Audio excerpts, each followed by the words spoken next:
अस्सलाम वालेकुम, कैसे हैं सब देखने वाले। सब खुश रहें, आबाद रहें, आमीन। आज हम बना रहे हैं बहुत ही मज़ेदार क्रिस्पी और क्रंची आलू की टिक्की। और इसके लिए मैं डाल रही हूँ इस बैटर के अंदर 2 टीस्पून मैदे के।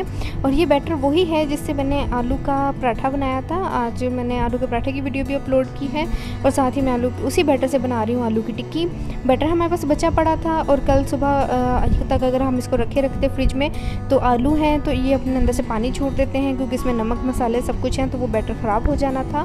तो हमने बना ली हैं इसकी अभी टिक्कियाँ और रात को खाने में साथ खाने के साथ। तो आप लोग भी इस तरह से अगर कोई चीज़ बची पड़ी हो आपके पास तो उसको यूटिलाइज़ कर लें, उसकी कोई और चीज़ बना लें, लेकिन चीज़ों को वेस्ट मत करें। आलू के अंदर मैदा डालने का मकसद यही है कि हमारा जो है बैटर अच्छे तरीके से बाइंड हो जाएगा। ये देखें कैसा अच्छा बाइंड हो गया है, बिल्कुल भी जो सा बिखरा हुआ नहीं है।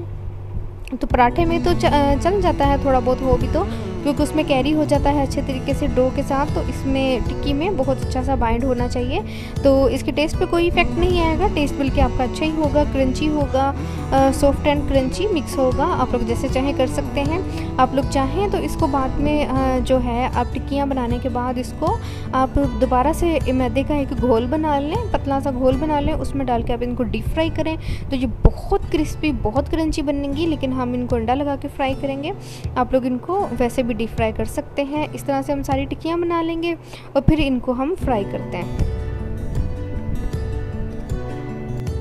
यहाँ हमने सारी बना ली हैं आलू की, जितना बैटर था हमारा उसकी हमने टिक्कियाँ बना ली हैं।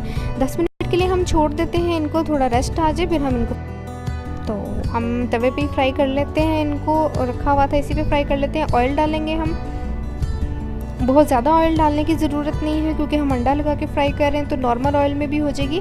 अगर आपको डीप फ्राई करना है तो आप डीप फ्राई कर लें। एक अंडा ले लिया है, उसको हमने अच्छे तरीके से बीट कर लेना है और सारी टिक्कियों को उसमें डिप करके हमने अच्छे तरीके से फ्राई कर लेना। अंडा बहुत अच्छा आपका बीट होना चाहिए, जितना आपका अच्छा अंडा बीट होगा उतनी अच्छी कोटिंग आपकी टिक्की के ऊपर आएगी। तो ये देखिए ऑयल हमारा गर्म हो गया है। इस तरह से टिक्कियों को डिप करते जाएँ, दोनों साइडों से अच्छे तरीके से डिप कर लें और उसको साथ ही ऑयल में फ्राई होने के लिए रखते जाएँ। ऑयल आपका बहुत ठंडा नहीं होना चाहिए, ना बहुत ठंडा हो ना बहुत गर्म हो, मुनासिब आपका ऑयल होना चाहिए। बहुत ज़्यादा ठंडा या बहुत ज़्यादा गर्म ऑयल होगा तो वो भी अच्छा नहीं है। ठंडा होगा तो जो भी आलू की टिक्की है वो जल्दी से सारा ऑयल जज़ब कर लेगी अपने अंदर, वो भी हेल्थ के लिए अच्छा नहीं है। और अगर बहुत ज़्यादा गर्म होगा तो फ़ौरन डालते ही बर्न हो जाएगी, जल जाएगी, तो वो भी आपके लिए मुश्किल होगी। तो आपने मुनासिब हीट का ही ऑयल रखना है जिसके ऊपर आसान तरीके से बहुत आसानी से आप अपनी टिक्कियों को फ्राई कर लें। तो एक वक्त में जितनी आए उतनी डाल दें। मैंने तवा इसीलिए यूज़ किया है कि इस पर काफ़ी सारी आ जाएंगी। तो टर्न कर लें, जैसे जैसे गोल्डन होती जाएँ टर्न करते जाएँ, दूसरी साइड पर करते जाएँ। बहुत सी अभी जौन सी हैं वो नीचे से कच्ची हैं, इसलिए मैं उनको बहुत एहतियात से टर्न कर रही हूँ कि कोई भी टूट ना जाए, बिखर जाएंगी टूट के। तो जो पकती जा रही हैं उनको हम टर्न करते जा रहे हैं। आप भी एहतियात से बनाएं, बहुत मज़ेदार बनती हैं। थोड़ी सी एहतियात से बनाएं, बहुत क्रिस्पी बनेंगी। तो ट्राई कीजिएगा और कमेंट करके बताइएगा आपको कैसी लगी, ये आइडिया आपको कैसा लगा। टिक्कियाँ हमने अपनी सारी फ्राई कर ली हैं और ये देखें कितनी मज़ेदार और सूप और बहुत सॉफ्ट और क्रंची बन के तैयार हुई हैं। एग जो बच गया था उसको भी हमने फ्राई कर लिया है, वेस्ट नहीं किया। ट्राई कीजिए और कमेंट करके बताएं कैसा लगा। फिर मिलेंगे किसी और वीडियो में, तब तक के लिए खुदा हाफिज़।